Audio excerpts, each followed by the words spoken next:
Contract పెట్టినప్పుడు ఏంటి, ఆయన ఉద్దేశం కరెక్టే. ఎట్లాగా పర్మనెంట్ అయినటువంటి వాడు ఇప్పుడు ఈ ప్రభుత్వం మీద ఉద్యమం తరహాలోనే ఉంటుంది.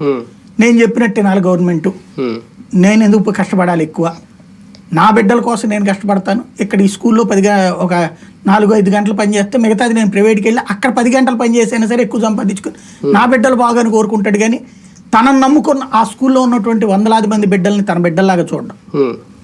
అదే కాంట్రాక్ట్ అవుట్ సోర్సింగ్ సరిగ్గా రిజల్ట్ రాకపోతే తన ఉద్యోగం పోతుందేమో అని భయం ఉంటుంది. కాబట్టి వాళ్ళు 24 hours దాని మీద కాన్సన్ట్రేట్ చేస్తారు. ఇంకో పని పెట్టుకోలేడు అతను. కార్పొరేట్ ఇది వీటిలో అంటే కాంట్రాక్ట్ అవుట్ సోర్సింగ్ వాళ్ళు పూర్తిగా కమిటెడ్గా చేస్తారు. ఇది చంద్రబాబు గారి ఆలోచన. గుడ్, అంతవరకు బాగానే ఉంటుంది.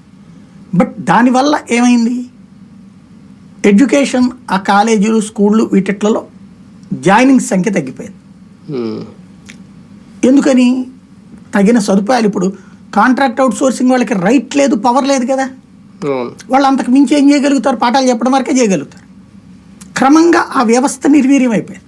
ఒకప్పుడు మనం చిన్నప్పుడు చదివింది అందరం గవర్నమెంట్, అసలు ప్రైవేట్ ఎక్కడ ఉంది? అసలు ప్రైవేట్ అనేటటువంటిది అతి రేర్. ఇప్పుడు నేను గుడివాడ నుంచి మేము గుంటూరు వచ్చాం నా 7th క్లాస్ టైంలో. నాన్న అక్కడ షాప్లో గుమస్తా చేస్తా, తర్వాత గుంటూరు